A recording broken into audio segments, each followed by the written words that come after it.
चले थे हुजूर पाक सल्लल्लाहु अलैहि वसल्लम को कत्ल करने की नीयत से। रास्ते में अपने बहन के घर की तरफ उनके रुख का फिरना गोया इस्लाम की तरफ रुख का फिरना था। बहन के घर पहुंचे, दस्तक दी, गुस्से में थे। कुरान करीम की तिलावत की आवाज सुनी।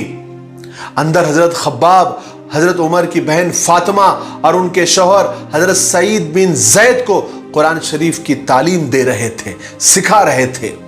हजरत उमर के आने की आहट सुनकर हजरत खब्बाब तो वही किसी घर में छुप गए और कुरान करीम के जो भी औराक थे यानी वरक थे लिखा हुआ था उसको भी छुपा दिया। उन्होंने हजरत उमर रज़ी अल्लाह तआला घर में दाखिल हुए। दाखिल होते ही पूछा, तुम क्या पढ़ रहे थे?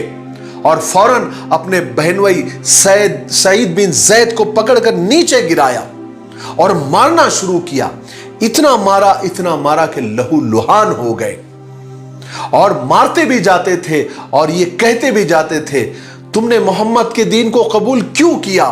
तुम इस्लाम में क्यों दाखिल हुए? और मारते थे और मारते थे। हजरत उमर की बहन अपने शौहर को छुड़ाने के लिए आगे बढ़ी और अपने भाई उमर से लिपट गई। इसी कुश्ती में हजरत उमर की बहन फातिमा को ऐसी जबरदस्त चोट लगी कि उनके सर से खून जारी हो गया, वो खून से लथपथ हो गई। हजरत उमर की बहन और बहनोई ने बहुत दिलेरी और हिम्मत से काम लिया। हजरत उमर के सामने खड़े हो गए और उनके मुंह पर कहा कि ए उमर, हम ईमान ला चुके हैं, हम मोहम्मद सल्लल्लाहु अलैहि वसल्लम के गुलाम बन चुके हैं, हमने उनकी फरमाबरदारी कबूल कर ली है। ए उमर, तुमसे जो कुछ हो सकता है वो कर लो। तुम्हें अगर हमारी जान चाहिए तो ले लो। बहन का ये दिलेराना जवाब जब सुना और निगाह उठाकर अपनी बहन की तरफ देखा तो खून से जो तरबतर हो गई थी, ये नजारा उनके दिल पर इस कदर असर हो गया उनके दिल के ऊपर कि उनका तैश और गुस्सा थोड़ा सा धीमा पड़ गया।